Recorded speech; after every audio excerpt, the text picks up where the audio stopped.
Well, hello, everybody. It's that time of the week again where we are outside the box. We're going to talk today about mental health in the Black and Brown community. And we have two very special guests that I am excited to share with you. The first one is Miss Renice Johnson. She is a licensed professional counselor. Hello, Renice. How are you? I'm great. How are you? I'm doing well. Secondly, we have Mr. Michael Blue Smith. What's going on, Blue? Hey, how you doing, sir? I'm doing well. Let me make sure I have everything set up so that we can get started. Let me edit my privacy on Facebook because I can get all the comments going here. Public done.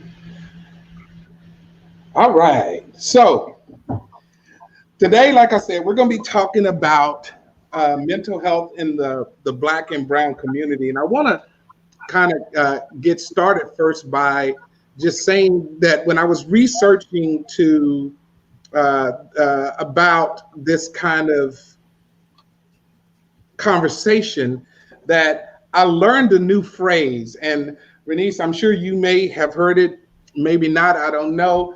But I came across this phrase. It's called a phenomenon called medical anti-Blackness. And I was like, whoa, what in the world is medical anti-Blackness? And it's this idea of being treated or perceived as less than by medical professionals because of the color of your skin, which obviously results in people of color feeling traumatized, feeling stressed, feeling helpless as it relates to their mental health. So I want to look at some statistics first, and then I want to have the conversation. What I found is that a study showed that 63% of African Americans believe that a mental health condition is a personal sign of weakness. And that number blew me away. That 63% of Black people, brown people, believe that if they express this idea that I need help mentally, that it's a sign of weakness. Another a statistic. According to the Substance Abuse and Mental Health Services Administration, only 1 in 3 Black or African American adults who need mental health care receive it. In 2018, 11.5% of Black adults in the US had no form of health care. Black teenagers are 50% more likely than their white peers to show signs of bulimia, but they get diagnosed significantly less even if they have identical symptoms. Last one. Black mothers are at greater risk for postpartum depression because they're less likely to receive treatment. So I want to start with you, Renice, and let me ask you first. Introduce yourself. Tell us who you are. Tell us what you do, and then we'll kind of get into the conversation more. Absolutely. My name is Renice Johnson. I am a licensed professional counselor in Austin, and I work with children and adults, families, doing couple work, individual work, and predominantly most of my clientele are people of color. Okay. So, and our agency is kind of set up and designed that way to reach those that otherwise would not be reached. So I do see a higher incidence of people of color in this particular practice than I have in other areas. Okay. All right. So let me ask you, is it true? Is it real? Or is it a perception that people of color have that stigma that seeking help is a weakness? Yes. It is. Yes. Not only that, I often see in Black and Brown communities that it tends to be also a sign of a lack of faith. Oh, yeah, because now that's because we're going to there. I like where you headed because we're going to there. A lack of faith. Yes. So, Okay. Oh, keep going. Keep going. definitely, I do see people express that it took them a longer time to seek help, not only because they've been told, well, you don't have time to be depressed, or you don't have time to be anxious, you're not praying hard enough, or they're scared they're going to come across a professional who is not sensitive to their needs or concerns. And so oftentimes that means not having a provider of color, which makes a huge difference. Representation is everything. Sure. So, Is your agency? Are you a minority in your agency that has kind of this reach toward communities of color? no, the agency is designed that way. Pretty much the entire staff are Black and Okay. Brown. Okay. Perfect. Perfect. So, Blue, let me ask you, what made you decide that what made you understand that what you were going through, that you needed to kind of talk about it, kind of put it out there, kind of, I guess, not keep it bottled up? Well, it wasn't after I really realized what was going on with my mental health, with dealing with anxiety and depression, um, and overcoming the challenges or the actual symptoms of it through medication and counseling, stuff like that. Um, it as I was going through it, like the painful part, without being medicated or having any support, I didn't want to talk about it because I didn't know what was going on. But once I was educated about what was actually going on, being around people who were similar to me that actually had gone through it and that I thought was just living this perfect life, them being able to smile through it, or go through it and tell me, hey, I went through that too. It made me feel like more people needed to know, especially at the time I was like a very public face, at the time. Sure, sure. And so I realized that I had a big following, and I felt like people just needed to know that I wasn't a perfect human, set on a pedestal, and that I had issues just like the rest of everyone. And people started to come out and reach out to me and talk to me about their personal issues. So, um, were you embarrassed by having to deal with those feelings of depression and anxiety? Or were you like, hey, this is real for me? I'm going to go head on and put it out there because I have this platform? In the beginning, I was definitely very embarrassed because it seemed to like happen overnight. Like I wasn't, I guess, self-aware of what I was going through, as a younger person. But when I look back now, I can see, oh, okay, I was triggered at that point, or that was a trigger for me. Oh, I actually may have had an anxiety attack in this particular situation, just didn't know what was going on. But because of the stigma in the Black community that, mental health issues are a lack of faith, like she was saying, and that it makes you kind of look weak or weird. People kind of stand away. You stand back if you tell them, "Oh, I take medicine," for my mental health issues, and they're like, "Oh, he crazy." I knew he was crazy. And Black people don't want to be seen as crazy. Right, And right. so those are the things I was embarrassed about or ashamed to talk about at first because I was still going through it. And it was you could visibly see that I was going through it. I couldn't go into the grocery store for a long time without getting like hot or starting to shake, or, I was diagnosed with social anxiety, which was weird because I'm like the most social person ever. Yeah, you were out there. I mean, you on stage, you rapping. You had a gang of folks all around you. Maybe that's something that Renice can help me understand how a person that's so out there, that's so like visible, that is loved and beloved by everybody. How does that person deal with social anxiety? Like, I don't understand that. It's actually very common, which tends to leave the person exhausted a lot because they're having to be on when they're, around other people, they're in the spotlight.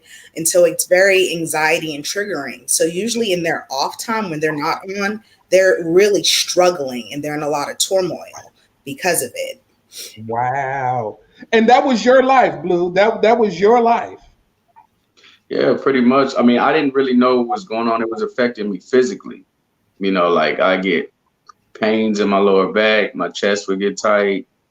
I just thought it was because I was gaining a lot of weight, and and that's what really triggered like my first major anxiety that I remember. I had just did a huge performance out in Dallas, Texas. I came back the next morning, my chest was tight, and called my grandmother and was like, I don't know what's wrong with me, and I'm hurting. She was like, well, you've been gaining all that weight. You better call the doctor. You can have a heart attack. That scared me even more. So I'm like, oh Lord, I'm dying. It was 10 years ago when it first happened. I'm 38 now, so I was 28, and I was like, I ain't get to see 30. I was like tripping. And I can tell you more of the story later, but just, from that, that point though, I didn't realize at the moment that I was even dealing with anxiety. I thought it was just some physical, like I wasn't taking care of myself. And really it did trigger because this was during a time where I was, teaching in the mornings. I was doing after school programs in the afternoon. And then I had my son was 3 months old. We had just had a new son, and trying to balance that and my music career and also doing graphic designs for the church and stuff like that, just staying up and you only getting like all kinds of things going on at the same time. Yeah, I was getting about 3 or 4 hours of sleep a day for like 6 months. Wow. Yeah, so it just finally weighed on me. So I guess it was like, when I was healthier, I was able to snap back quick. I didn't know what was going on, but I know I had those feelings, but it wouldn't last long. But because I was depleted physically, I couldn't really handle it mentally. Like I couldn't understand what was going on with it.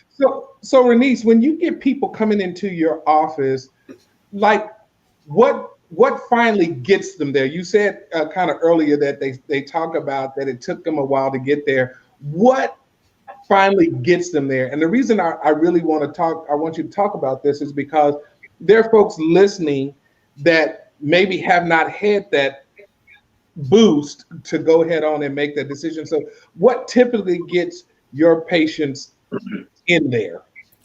It's affected their life in a major way. Either it's causing issues with how they parent, they're struggling on their job, there's issues in their marriage, their relationships, or often they say they're just tired. They're tired all the time. No matter what they do, they're tired, and they just can't be tired anymore. And it's like usually someone else will be like, well, maybe you need someone to talk to. And usually they mull that over, and until they literally can't take it anymore, then they'll come in. It's like usually a last resort. Like, I have nothing else to lose at this point. Let me try this. So I want to encourage folks that are listening, don't wait until it's your last resort. It is okay to go and speak to somebody. Now, you said something earlier, and I want you to weigh in, and then I want kind of Blue to weigh in on this as well. In the Black church specifically, we're taught a lot, whether it's directly or whether it's meant for it to be inferred by us, implied by leadership, that if you have issues, you need to go talk to your pastor. That this is spiritual. You need spiritual resolution, and not so much of professional help. And that's one side. And then I'm gonna flip it here in a minute. But I want to know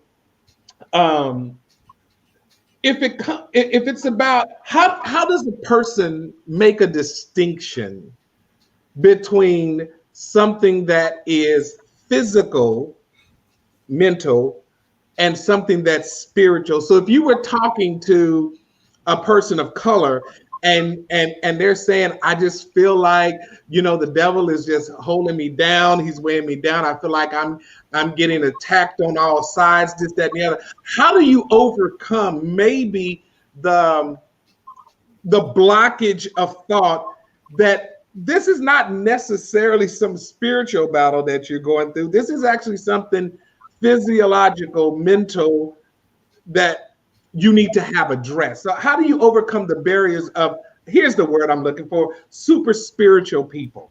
That's the word I was looking for. I would say personally how I practice is I use it. Let's incorporate that. So you're feeling this is a spiritual battle, the devil is coming at you at all different sides. Let's dissect that a little bit. Why do you feel that way? What exactly is happening? Now, if you start to tell me you're not sleeping, you can't eat well, you're crying all the time, you're losing weight, you're gaining weight, all of these different things point to a medical, I would say, type of issue, not a spiritual issue, and when people really show hesitance about the help or even the work we're doing, because they'll dismiss it and, kind of minimize it. I say, well, would you tell someone the same thing if they were diabetic, to just pray harder, to pray more, to go seek, their pastor's guidance more? And they're like, well, no, you would tell them to take their insulin or their medication, correct? Well, yeah, this is no different. And I think one of the important things I think people in the Black community need to know, that mental health is not just about depression and anxiety. Your mental health is holistic. So that could be managing life transition, a divorce, the death of a parent, wow, a transition, moving from one state to another state, moving from one job to another job. Because even positive things can be stressful and therefore affect your mental health and the way you function on a day-to-day basis. Wow. Okay. Blue, did any of that kind of affect you maybe? That you were maybe saying, maybe what's really going to me is that I'm trying to do so much good, especially because it was, at the height of kind of where you were out in front of people. Did you think that it was maybe a spiritual attack? Man, yes, originally I did. Yeah, I definitely did. Because I don't know how to explain it, but I was dedicated to ministry for 10 or 13 years. And when you're indoctrinated with that thought that everything is spiritual, nothing is natural, it's like you have, it's okay. Well, let me say this. I think it is okay to know that there's something spiritual going on outside of the natural realm, but when you're taught that everything is just spiritual, there is no physical resolution or solution to things, and that you can only resolve them by prayer or fasting or people laying hands on you, because they say in the Bible that you need to let the elders lay hands on you and pray for you and stuff like that. And not to say that I think that church people take it too literal, but I think that they use it in every situation and not I don't know if it's because they're not allowed to by the hierarchy, or if it's just that that's what they're taught and they're superstitious. And it's like, if I don't direct this man to the elders, then I'll be in trouble. So, I can't I can't suggest going to see the doctor until he talks to Dr. Bishop, Dr. Pastor, so-and-so, and let him direct them to the medical professionals, Now, Renice, I want to kind of flip it a little bit, because there has been, over the last few years at least, a constant stream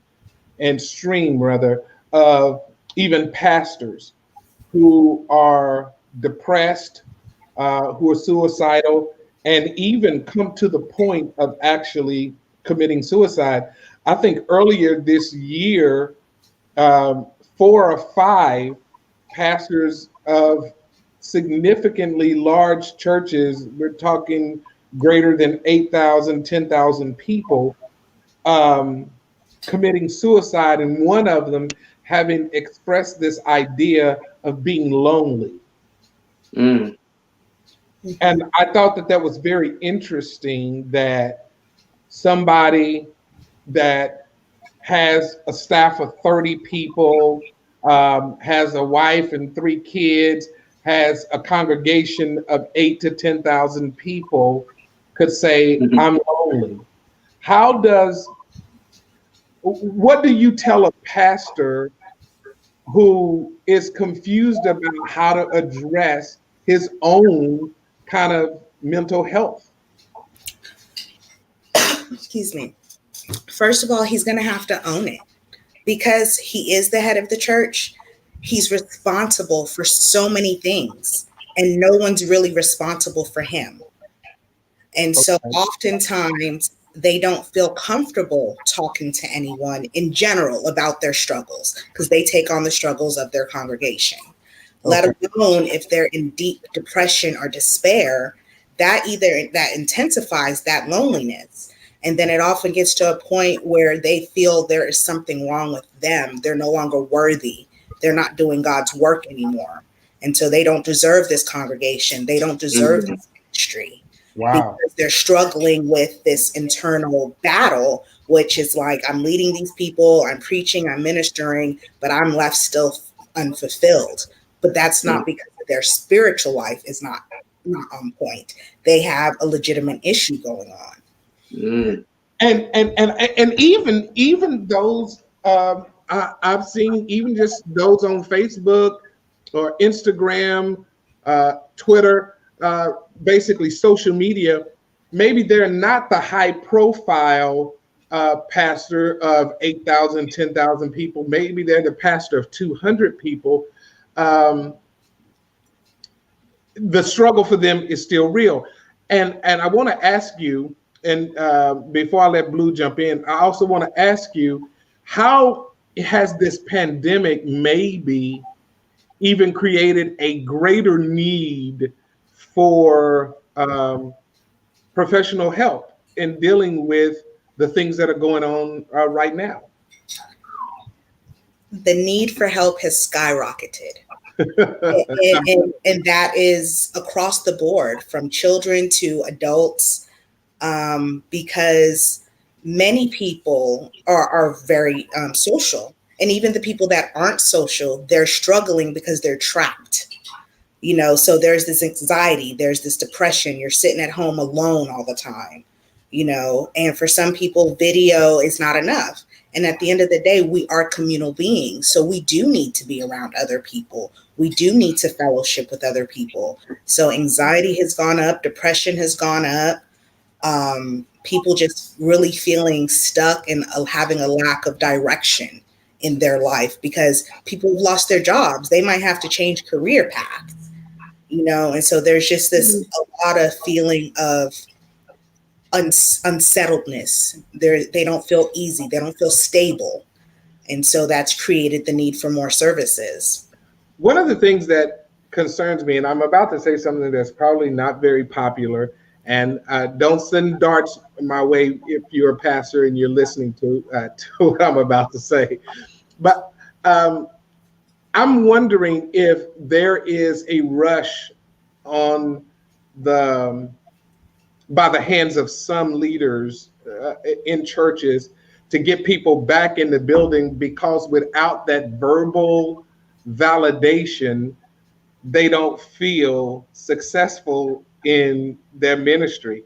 And so I know that there's a lot of rush. People want to get back to the church, but I'm concerned that there are pastors who are pushing too quickly to get back to the physical building because they need the adulation and the amens, because preaching to empty room for your membership over the internet is not fulfilling. You need somebody to absolutely make you feel like that man is preaching. He's saying that thing. They need that that, like I said, that adulation, that attaboy pat on the back. And I'm afraid that we could find ourselves in a situation where we're doing more harm by rushing people back in, so that we don't feel as pastors, so that we don't feel that we don't have anybody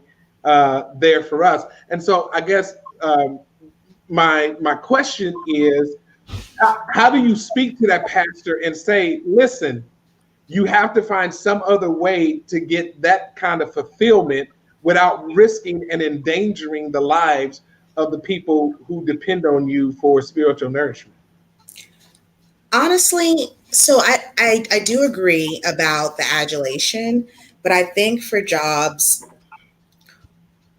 or roles like being a pastor, that's not what you do.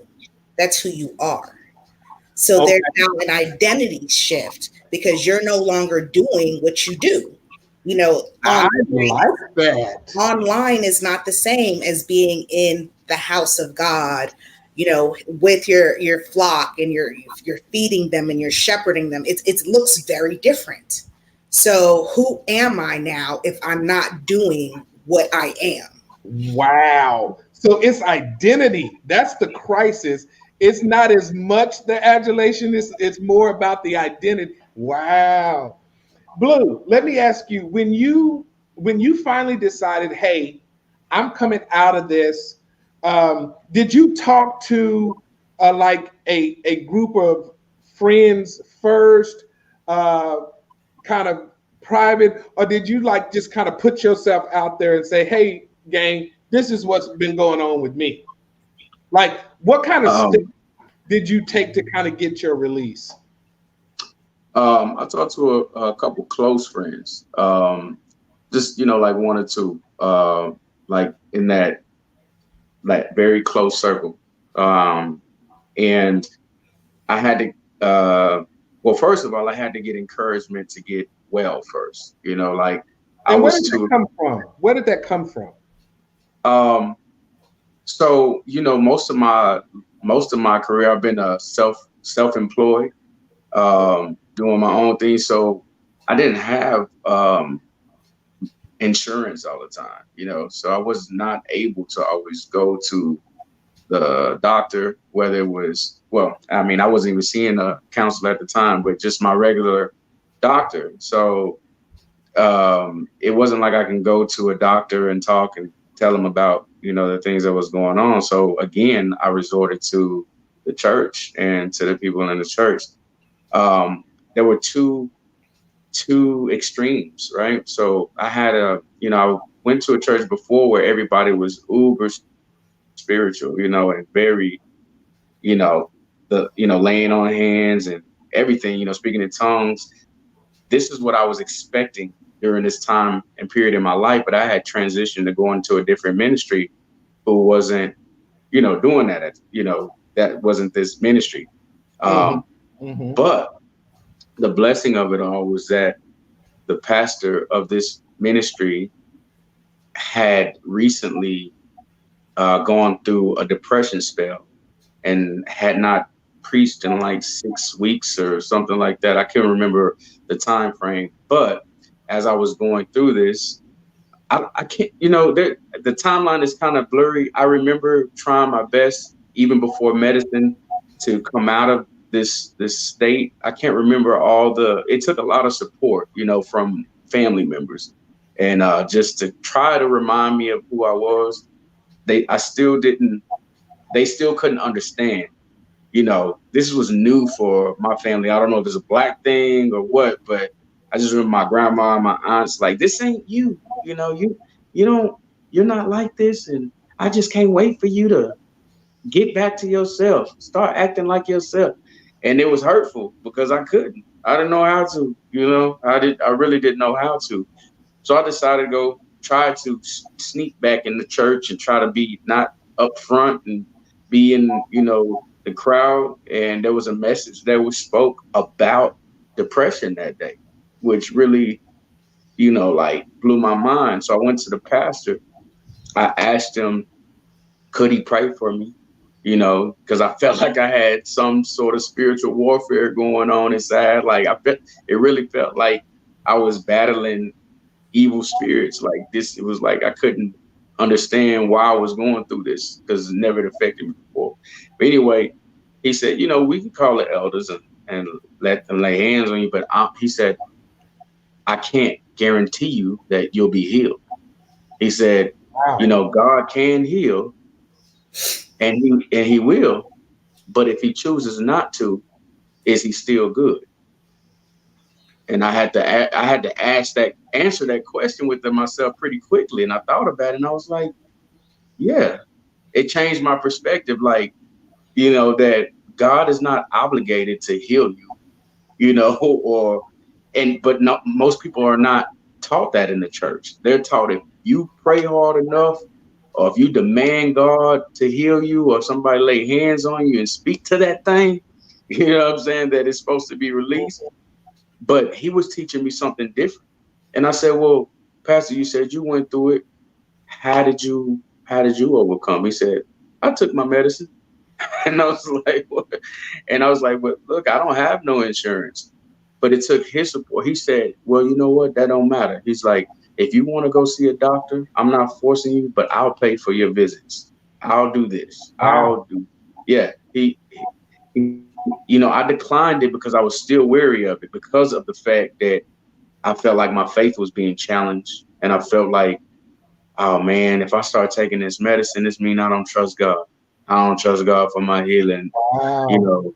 If I start, this is the thoughts that was going through my head. Like, man, I don't even take Tylenol. When I had the flu, I didn't even take flu medicine. I just got on the treadmill and sweated it out. Like I was never a medicine person. And so when he suggested that, but him being a pastor made me feel a little bit more comfortable knowing that there was someone who believed in God, but also believed that, In medicine. They believed in God exactly. and they believed in medicine. Yeah. Now here's the I don't want to say miracle part, but the very ironic part was that even though I declined his offer to go see the doctor, he had suggested a doctor. It was about a month later when I was added to my wife's insurance from her job, and we went to go. I was like, I gotta see a doctor, and she said, well, just who do you want to see? I was like, just pick the first person on the list. I don't care. I just need to go see somebody. It was actually ended up being the doctor that he was suggesting. So, Wow. it was kind of like very ironic, and that's who I went to see. I've been taking medicine since 2010. I still take medicine. I weaned myself off of certain medicines. They were like combining stuff together, and you just along your journey, you just figure out what works for you and what actually is working, and what you can do to reduce that. Sometimes I don't have to take a whole pill a day. I can take half a pill, but just reminding myself that, oh, the pastor also told me, sir, this may be something you have to deal with your whole life, and that's what I had to expect, like that's what made me feel a little bit more comfortable accepting that. Because I was thinking, man, I'm just going to overcome this. I'm going to be back to the same person that I always was. But when he told me, hey, you may have to take this medicine for the rest of your life, that was something that I had to accept. And some people aren't ready to accept that. They don't want to feel like they're dependent on a substance. So I have a comment. It says, we as a people don't acknowledge the physical and chemical imbalances that affect our mental state. We have to seek help.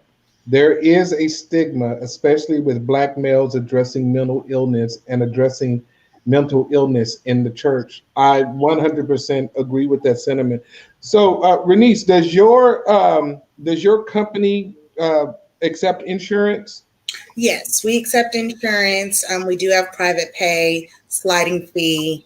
We accept Medicaid in all of the Medicaid, Medicare systems, And so that's another barrier is a lot of times Black and brown people have a form of Medicaid that a lot of providers don't take, or even finding providers to take regular commercial insurance can be difficult because of all of the blue tape that goes along with managed care, if that makes sense. Sure. So even trying to find a provider, it can be extremely difficult for many people.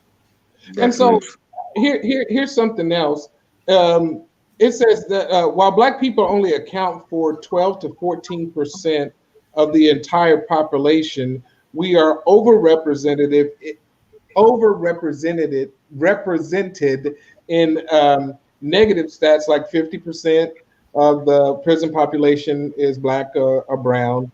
40% of the homeless population is Black or brown. Single parent homes, 45% of Black and brown kids are in foster care. My question, Renice, is what are the long-term effects on how the system really does not make itself available for mental care for Black and brown people? You have what we have now, which is generational trauma.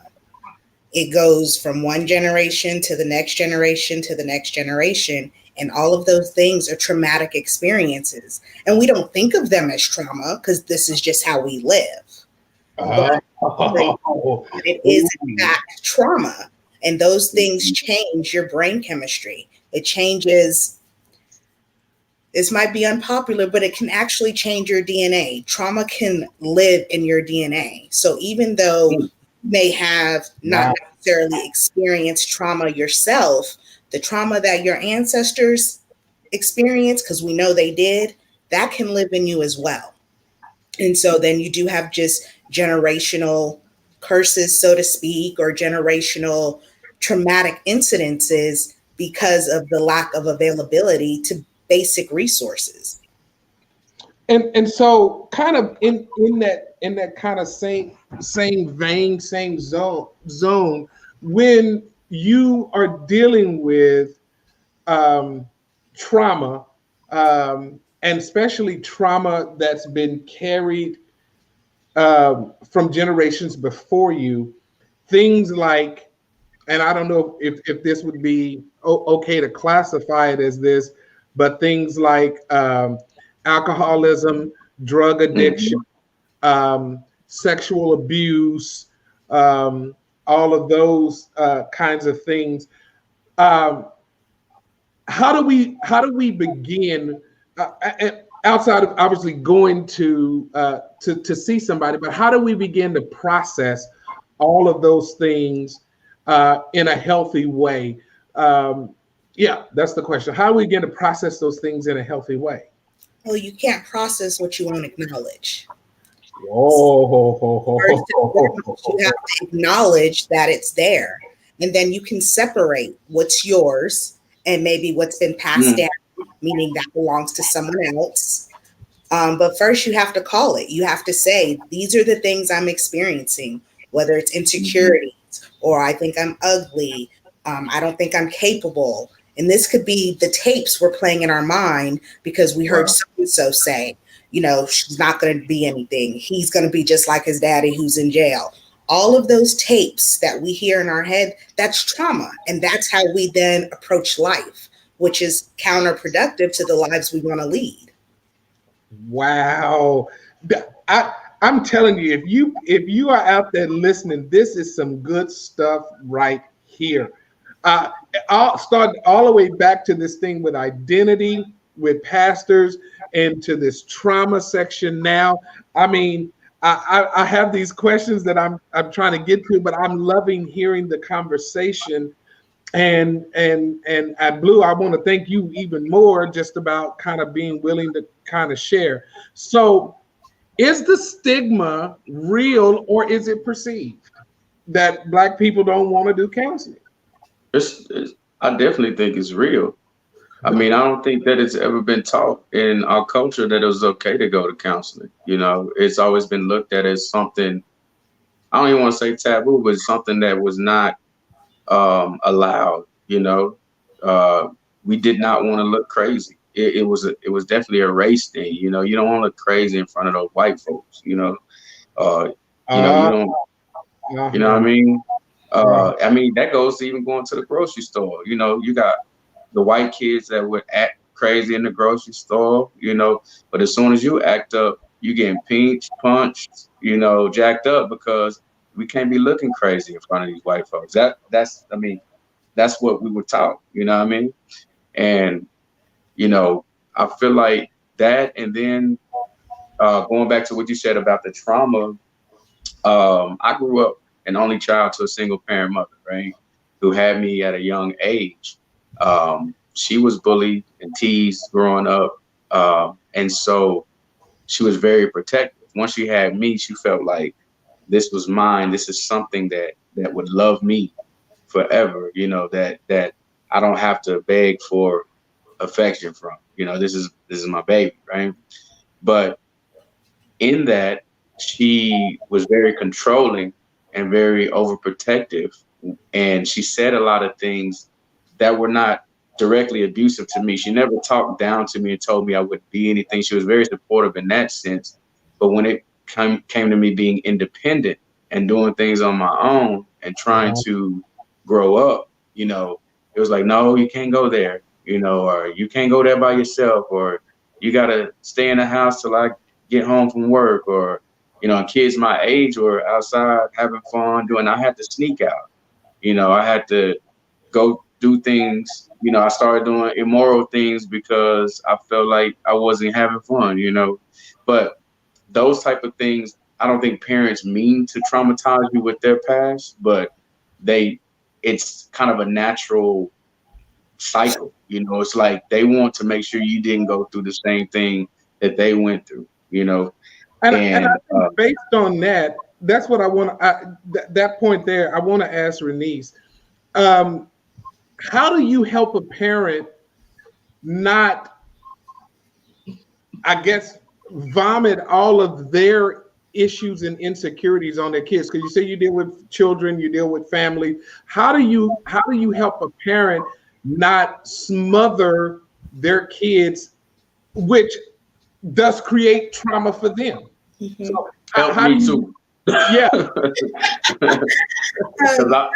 I love my kids, but I can see myself being a little overprotective at times. I'm the more strict parent.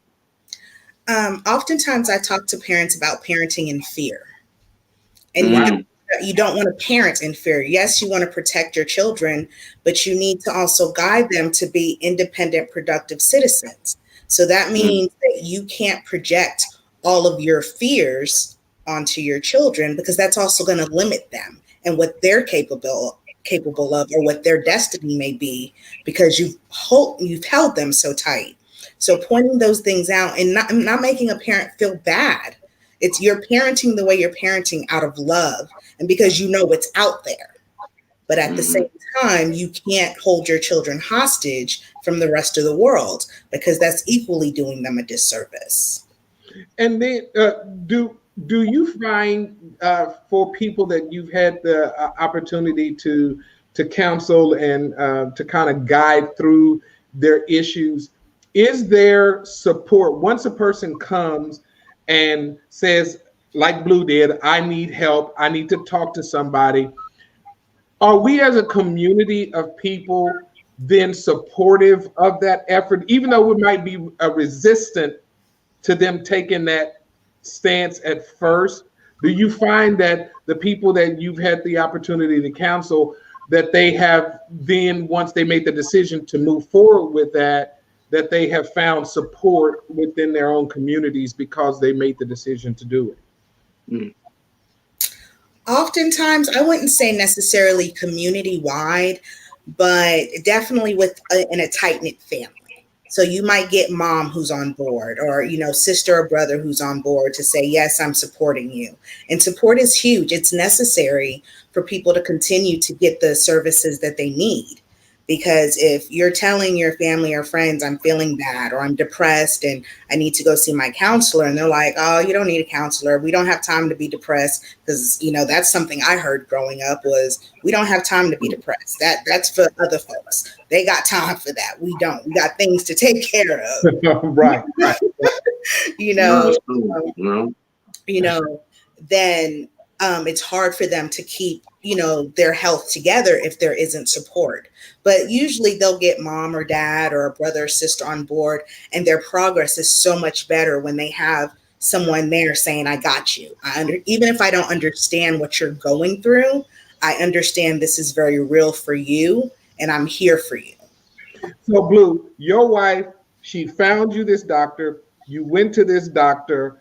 You began to seek his counsel, his help. How long did it take you to kind of start, once you got prescribed a medication, how long did it take you to start kind of normalizing, or was it a new normal? It was definitely a new norm. You begin to notice things, you know what I mean? You get to notice things about yourself. It took about, I'd say about 3 or 4 weeks to really the medicine type kind of kick in. I still didn't have an actual counselor at the time. He was pretty much counseling me when I went through. It was a good thing. He was also a man of God. He went to our church. But this doctor grew up in Booker T. You know what I'm saying? Like his mother was a single parent mother to 4 children, and they all became successful. Just him telling that story, made me realize that, all the anxieties that I had may have been minute, to the things I was, worrying about, to me thinking, okay, now that I want to be successful. Because when I was going through without the medicine, when I was going through this and confused, did not know what was going on with me, thought it was a physical ailment, it got to the point where I was having the heart palpitations. I didn't know what that was. So I would not talk. I became mute, because if I started talking, my anxiety would build up just for no reason. It didn't matter what the subject was. As soon as I started talking, my whole neck and face would shake. So I just stopped talking. I would write stuff down. I would hallucinate because I was dehydrated. I was scared to drink water because it felt like I was drowning. I couldn't walk because I had no energy because I wasn't eating or drinking. So like I said, my son now at this point was about 6 months old. My ex-wife, who I was with at the time, she still had to work. So she left me at home with the baby, so I had to army crawl from our room to the baby's room in the crib, pull up on the crib, get the baby out, army crawl to the couch, and I lay there for 8 hours a day because wow, I was too scared to do anything, or I felt like, oh, my heart's going to explode if I move too fast or if I do anything. So it did affect my quality of life. This was like this for 3 months. I went through this for 3 months before I went to go see the doctor. I lost 40 pounds. I was very frail. Like it was so intense, and it definitely, like I said, affected my quality of life. And then I'm just losing track of what the question was because I'm just like reliving that experience. I know I went back there for some reason to talk about that. What was the initial question, sir? I'm sorry. I got lost in your story. I don't even remember what I asked. I think it had something to do with, oh man, but I was saying, so I started off with saying your wife found it. I was asking you, did you have once you got on the medication? Oh, okay, there we go. Yeah. I was saying that because, after living like that for 3 months, being immobile, mute, and dehydrated and having these hallucinations, I thought I was, I don't know the correct term for it, but I thought I was mentally retarded. I thought I was like going to end up homeless because I was like, how do I work? Wow. I was you know, working a job, I was being paid $25 an hour to teach kids how to write poetry and songs. And I had to have my then wife call and fire me because I told her I couldn't even do it anymore. Like it was, and we, you know, I didn't know how we was going to get by. This is when I learned. I never was on government assistance, none of that stuff, but this is when I learned about different government assistance programs. So yeah, it was a new norm. I never had food stamps before, never did none of it. I mean, my mom growing up, but not me as a, you know, an adult. So Renice, those things that he's talking about, those are like real happenings for people. They get really that bogged down in their illness that they have these kinds of reactions, like hallucinations, and you know, he couldn't talk, he couldn't walk. Those are real. Yes, those are very real symptoms. And the thing is, most people don't realize most mental health issues are on a continuum. So it's not the same as saying, oh, I'm feeling a little anxious. That's one place in the continuum. It sounds like Blue was on the other end of his entire life got consumed by his anxiety, which when you're experiencing these hallucinations, you're losing this weight, you can't live your life the way you're accustomed to, that raises your anxiety even more. So it's just compounded, you know. Okay, it's like putting it on top of a whole other thing. Okay. So let me ask you, Renice, how can seeking professional help actually create a stronger us? Well, because first you're taking back your life more than anything. You're making the steps to take back your life and improve it for whatever that looks like for you. And you're making yourself a priority. You know, that's something else I think in the Black community, especially with moms, is their kids are always their primary focus. And so, then it's your husband, and then it's everybody other than them. Yeah. Exactly. So you are lonely, you're crying by yourself, you're tired all the time, you're frustrated. And that's because you're giving so much of yourself all the time. It sounds like a very similar situation with you, Blue. You had your hand in all these pots giving of yourself, and you had nothing left to give yourself. I agree. Wow. Yeah. I have one more question, and then we'll start kind of wrapping it up. Where was my question?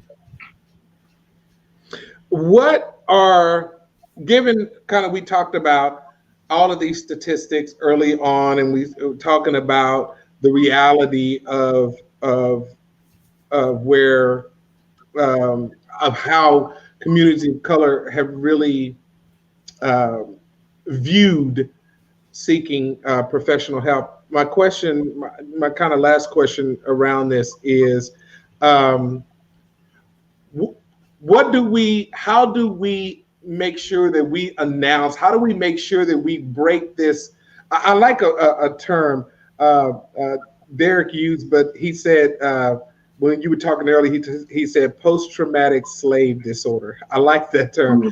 My question is, how do we break this cycle and start having a better conversation about mental health in our community so that we can get people help more quickly instead of, it taking so long? How do we increase our conversation in a way that's productive enough that people will seek out mental health professionals more quickly?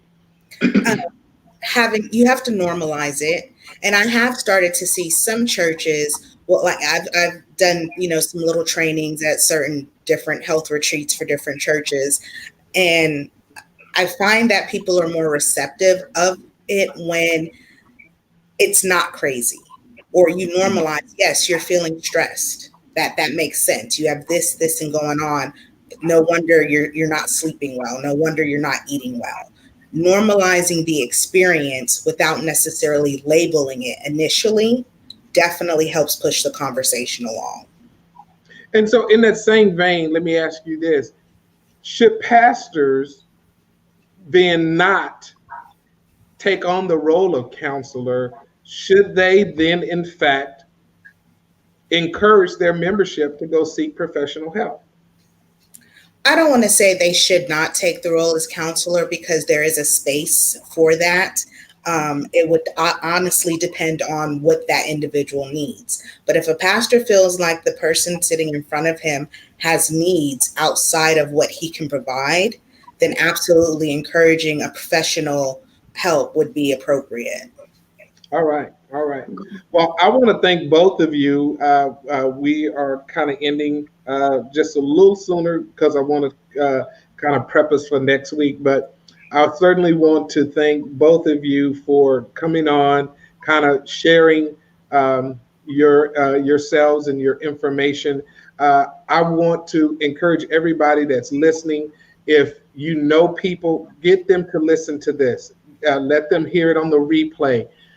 We have to do something to, as Renee said, we have to normalize the discussion, the topic, the conversation, such that we don't keep lopping on to our children and our grandchildren and all of that kind of stuff. This idea that you are weak or that you don't have faith because you seek professional help.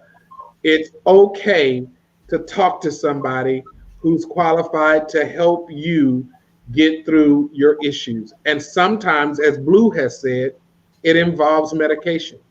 I don't want to take medicine. I don't want to be on no pills, but you also don't want to be suffering the way you are. Mm-hmm. And so you need to take that as a lesson as well. Next week, we're going to talk about something that I know I'm going to get a whole lot of probably emails about, but I want to talk about church and money. Next week, we're going to talk about church and money. And so again, Renice, thank you. Feel free to share any information about your practice and how folks might want to reach out to you if they're interested. And then I'll let Blue close out as well. Sure, absolutely. So I work at a clinic called Gramercy Specialty Clinic. You can Google it. We have an office in the Round Rock office, and in South Austin, we have an office. Right now, our services are virtual due to COVID. But you can also shoot me a text at 254-300-8366, and then I can get you connected with our scheduler. All right. Perfect. Blue, what you want to say in closing? Tell us something good in closing. What you doing? Well, through all that, I found a passion in photography, so now I own my own photography company. I've actually been doing photography full-time for a year, and have been surviving. I'm paying taxes now, give my kids allowance. Like it's I was able to do this here because I work for myself, set my own schedule. But it's just a blessing to know that even through the, having to deal with the mental illness, that going to counseling, seeing my doctor and taking the medicine and actually applying the practices that they give you, whether it's a breathing exercise or a way to think, or just putting yourself around positive people, that it can help someone with, social anxiety or even bipolar or whatever you deal with, to lead a normal life, or, to actually progress and do the things that you want to do. I've done things that I have never done in my life before. I never vacationed, traveled, any of that stuff. Was scared to be on planes, but, coming to grips with who I am in this moment, and not being afraid of who I will be or trying to be what I used to be, is helping me to live my moment right now, So. All right. Well, congratulations on that. And I'm going to have to be talking to Renice myself, because I have anxiety about flying. I do it, but my wife wants to go on these trips over to Europe and all of that kind of stuff. And I have about a 3-hour limit on the plane before. I understand. So again, let me just say thank you guys again for coming on. I wish you well. And everybody, get this out to as many people as you need, as you can. And next week, Church and Money. God bless you. See you next week. Bye-bye.